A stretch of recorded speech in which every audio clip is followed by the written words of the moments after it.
Сәлеметсіздер ме? Мен Алматы облысы Қаратал ауданы Қаражеде ауылы Елтай атындағы орта мектебінің география пәнінің мұғалімі Нұршанова Динара Құдайбергеновна. Оқу мақсаттарына негізделген география пәні бойынша оқушылардың функционалдық сауаттылығын арттыруға бағытталған тапсырмаларды сабақтарымда қолдану тәжірибемен бөлісемін.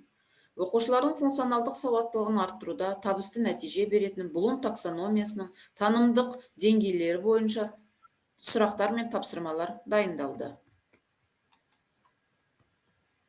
Тәжірибе алаңында 9-шы сынып оқушылары. Сәлеметсіздер ме оқушылар? Сәлеметсіздер. Бүгінгі біздің сабағымыздың тақырыбы Қазақстанның басты орографиялық нысандары. Сабақтың оқу мақсаты 9, 3, 1, 2 басты орографиялық нысандарды сипаттау.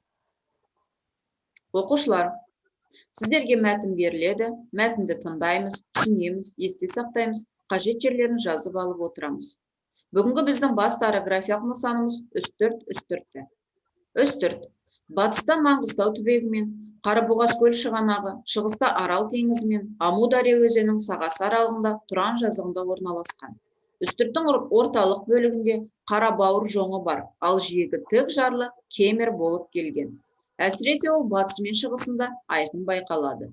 Кей жерлерінде кемердің биіктігі 300 метрден асады. Бұл теңіз абразиясының нәтижесі. Үстірт неоген дәуірінің кайнозой эрасының шөгінді жыныстарынан құмтас, гипс қосылған әктастардан құралған. Орталық, шығыс, оңтүстігінде әктас гипстің суда еруінен ұзындығы 5-25 метр, тереңдігі 1-2 метр карстылы үңгірлер кездеседі. Үстірт шөл аймағында жатқандықтан жазы ыстық, қысы салқын, ауасы құрғақ, жауын-шашын аз. Үстірт көктемде, жазда, күзде мал жайылымы ретінде қолданылса, сонымен қатар оның қойнауында мұнай, газдың мол қоры анықталған.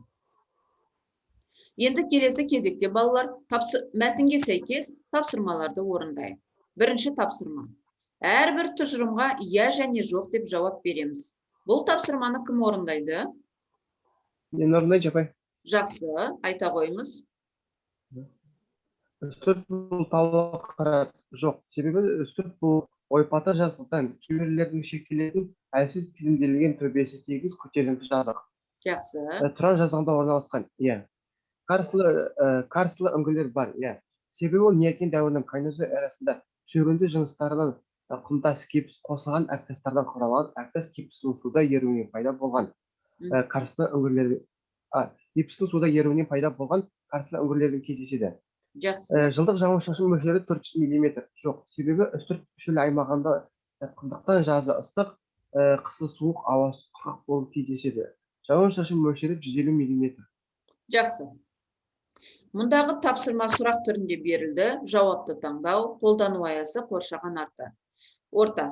Тапсырманың қиындығына келетін болсақ, Блум таксономиясын білу түсіну деңгейінде болды. Демек, оқушы мұнда мәтіннен алған білімін түсіндіріп өтті. Демек, үстірттің таулы қырат еместігінің, карсты үңгірлер барының, сонымен қатар үстірттің шөл зонасында орналасуына байланысты жауын-шашынның аз мөлшерде екенін. Келесі тапсырма. Оқушылар, алдыларыңыздағы картаны қолдана отырып, үстірттің координатасын анықтасаңыздар. Апай, мен жауап берсем бола ма? Жақсы, Дамир, жауап бере ғой. Мұндағы дұрыс жауап Е жауабы болады. 43 градус солтүстік ендік, 55 градус шығыс бойлық. А және С жауабын таңдамау себебім Қазақстан оңтүстік емес, солтүстік ендікте орналасқан. Б және Д жауабын таңдамау себебім Қазақстан батыс бойлықта емес, шығыс бойлықта орналасқан. Жақсы. Мұндағы сұрақтың түрі бір жауапты таңдау болды. Қолдану аясы картография. Қиындығына келсек, қолдану талдау деңгейінде. Демек, оқушы өзінің 7-ші сыныптағы бастапқы білімін қолдана отырып, картаны қолдана отырып, үстірттің координатасына талдау жасады.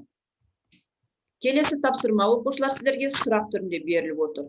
Үстірттегі кемерлердің түзілуі қандай процестің нәтижесі?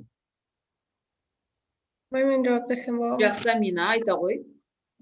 Бұл теңіз абразиясының нәтижесі теңіздің қиратқыш әрекеті, толқын әсерінен теңіз көл жағаларының бұзылып, үгілуі, үстірттің батысы мен шығыс жиегі тік жарлы кемер болып келген. Жақсы. Сұрақтың түрі құрастырмалы жауап болды. Қолдану аясы география. Тапсырманың қиындығына келетін болсақ, жинақтау деңгейінде. Демек, оқушы ақпаратты жинақтай отырып, кемерлердің қандай процестің нәтижесінде түзілетініне тұжырымдама жасап өтті. Келесі тапсырмаға келсек, үстірттің географиялық орнын ескере отырып, шаруашылықтың қай саласын түрін дамыту мүмкіндігі барына баға беріңіздер. Апай, мен жауап берсем бола ма? Болады, Димаш. Негізінен мал шаруашылығына өте жайлы. Үстірт шөл зонада орналасқандықтан, шөлге төзімді қой және түйе өсіруге тиімді. Үстірт көктемде, жазда, күзде мал жайылымы ретінде қолданылады. Сонымен қатар қойнауында мұнай мен газдың мол қоры анықталған. Жақсы. Мұндағы сұрақтың түрі құрастырмалы жауап болды. Құзыреттілігі ғылыми қолдану аясы география және экономика. Тапсырманың қиындығына келсек, бағалау. Демек, оқушы үстірттің географиялық орнының ерекшелігін бағалай отырып, еліміздің экономикасына қосатын үлесін де бағалап өтті. Оқушылар, бүгінгі сіздердің жауаптарыңызды жақсы деп бағалаймын. Оқушылардың функционалдық сауаттылығын арттыруда біз қандай мүмкіндіктер мен нәтижелерге қол жеткіземіз? Оқушылар біріншіден ақпаратты өз бетінше іздейді, жүйелі талдайды, жинақтап қорытады. Деректердің дұрыстығын қосымша зерттеу тәсілдерінің көмегімен дәлелдейді. Өз ойын жеткізе біледі, сөйлеу мәдениетін қалыптастырады. Жұмыс нәтижелерін шығармашылық тұрғыдан қарастырып, түзетулер енгізіп, жетілдіреді. Көңіл бөліп тыңдағандарыңызға рахмет.